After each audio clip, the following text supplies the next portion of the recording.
Korang tahu tak gajah boleh berenang? And sebenarnya kita boleh tengok gajah berenang kat Melaka je. Save video ni tau, sebab kita orang akan share tips terbaik punya.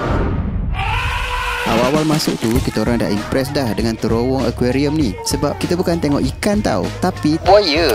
Rare kan? Tempat dia redup je dan tak besar sangat, so tak adalah rasa penat berjalan. Kat sini ada juga boat ride pergi Monkey Island, tapi kena bersedia sikit lah, sebab diorang ni terlebih friendly lah.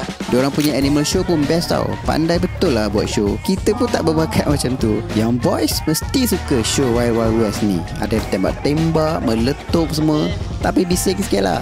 Lepas tu kita orang masuk safari park dia. Pun best juga sebab timing kita orang agak nice kot. Binatang-binatang tu semua tak tidur. Dapat pula driver orang Sabah bah. Penutup dia kita tengok gajah berenang depan mata. Kagum betul lah tengok haiwan besar gedabak macam tu berenang dalam air. Yang lagi best, ending dia gajah ni belanja berak dalam akuarium air tu.